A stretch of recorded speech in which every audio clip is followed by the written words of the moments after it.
Hey, what's up, fam? I want to do this video right quick. For the fourth day of Kwanzaa, Ujamaa, which is cooperative economics.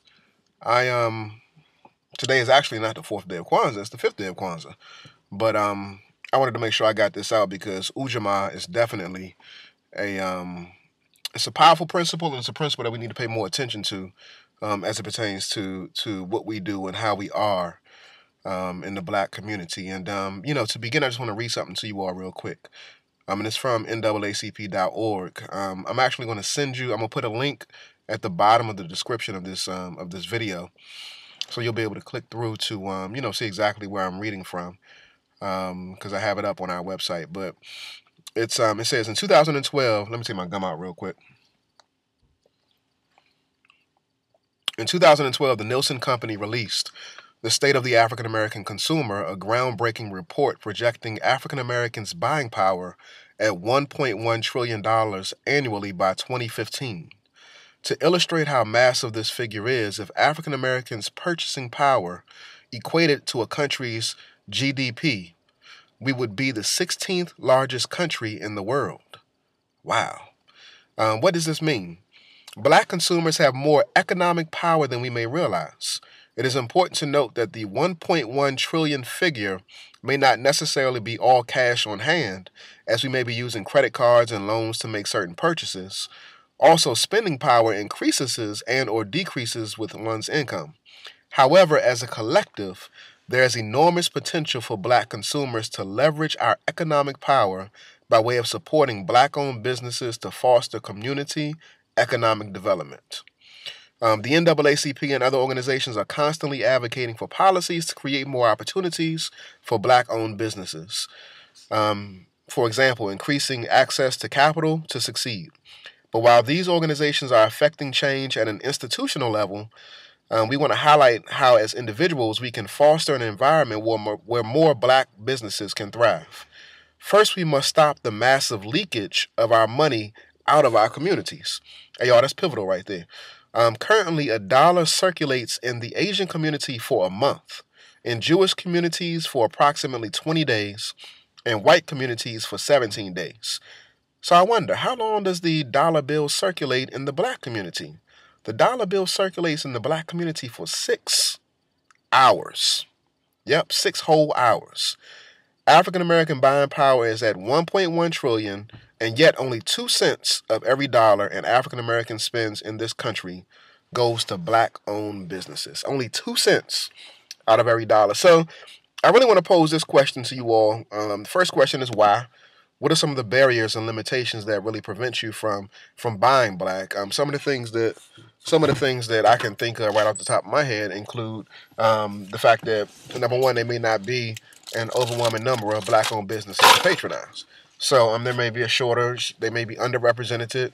Underrepresented. That's why I ain't got no business. Underrepresented. And in addition to that, in terms of marketing, there might not be as much exposure as some of these other organizations and businesses have. So that right there, to some degree, it creates a limitation in terms of our ability to be able to buy black. But in addition to that, I also want to look at, why. Make it right up here, babe. I also want to look at. Oh, okay. I also want to look at what are some behaviors or mindsets that prevent us from really patronizing our own and supporting our own. I think that and when we do support our own, what blocks us from being able to thrive? One of the things that I can think of right off the top of my head is that I think that, a lot of black folks got this hookup mentality. And, when I used to work at a black-owned bookstore, the owner of the bookstore, and it was actually, I would say, one of the largest African-American-owned bookstores in the country. It had 5 locations, and I'm in the D.C. metro area. It had 5 locations, and the bookstore was Karibu Books. It's no longer. Why are you laughing at me? Karibu what was the name of it? Karibu Books. Say it again. Karibu Books. Do a slow motion. Karibu I want Books. to see your tongue go. Karibu. Go straight. It used to go straight. And Karibu means welcome in Swahili. But so that store, that I would say that franchise, it had 5 locations, and it was the bomb. It was banging. And And you know, I constantly had people who would, you know, come into the store, black folks, you know, looking for a hookup, looking for a discount. And we had books that were on sale, but you know, you would get that a lot. And the store owners often talked about how, you know, don't nobody want to pay fair retail price, which actually hurts the ability for the bookstore to actually stay in existence. You know, so while they may have been getting their books at a discount in order to make a profit, because we do live in a capitalistic society, I mean, you got to sell at a margin, and that's where you get your profit from. So yeah, so I'm saying, I wanted to say that, you know, when it comes to this hookup mentality, yes, you know, we consider ourselves to be fam. We consider ourselves to be close, tight. And, you know, you do want people in your community to look out for you. But this hookup mentality, for instance, my wife and I, we do counseling and coaching. And we love all of y'all who support us and who come through and you know, take part in our services. But what I will say is that, I mean, you're getting two for the price of one. I mean, your therapist nowadays may cost you $150, $160, $180. And you're getting two of us for the price for one. You know what I'm saying? So, and I mean, what that says is that, number one, we're trying to give you value at a reasonable price, but you still got people coming to us talking about, all I got is like $20. I mean, really? $20?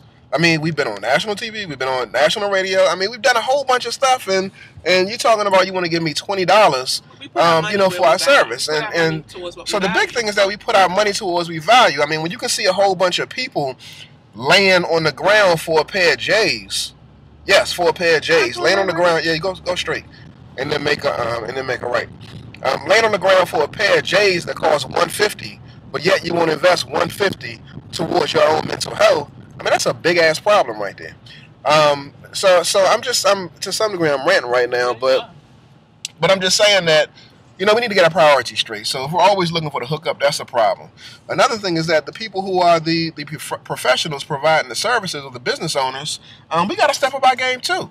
You know, sometimes we aren't providing the best quality service to the consumers that come into our stores, which reinforces a stereotype or stigma for the customer who comes in or who doesn't come in. So people think that, you know, if you go to a black store, a black business, you can get an inferior product, inferior quality service, which ain't always the case. But just off of that one experience, you use that, and you use that as an excuse to, like, not really patronize and engage in you know, patronizing that company or that business anymore. But the more we show up, the more we produce, the more we provide excellent service and quality service, then what ends up happening is that we begin to build a reputation that precedes us. We build a reputation, people begin to spread the name, spread the brand, and as a result, you start to get more business. So black business owners, we need to step up. We need to step up and provide quality service to the consumers. My wife, she's telling me to wrap this thing up, but yeah, so let me give you some real practical things real quick that you can do. What you want to do is go straight once you go over the bridge. You want to take I'll tell you in 1 second. But some practical things that you can do. All right, one thing that you can do, something very simple. Give back. Give back, give black, buy black. Yeah, give back and buy black.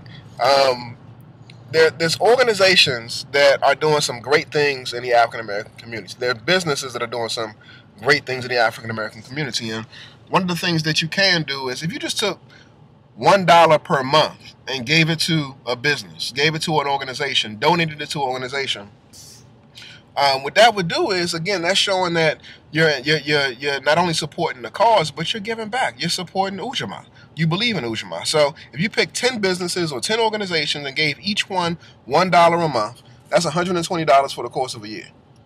That ain't hard to do. My wife, she's saying $1. Yes, $1. $1. $12 a year. 10 businesses, 10 organizations. Save it up till you get to 10. No, I'm just saying $1. I mean, because you know how we get. We gripe over 50 cents. We gripe over a dime. I mean, $1.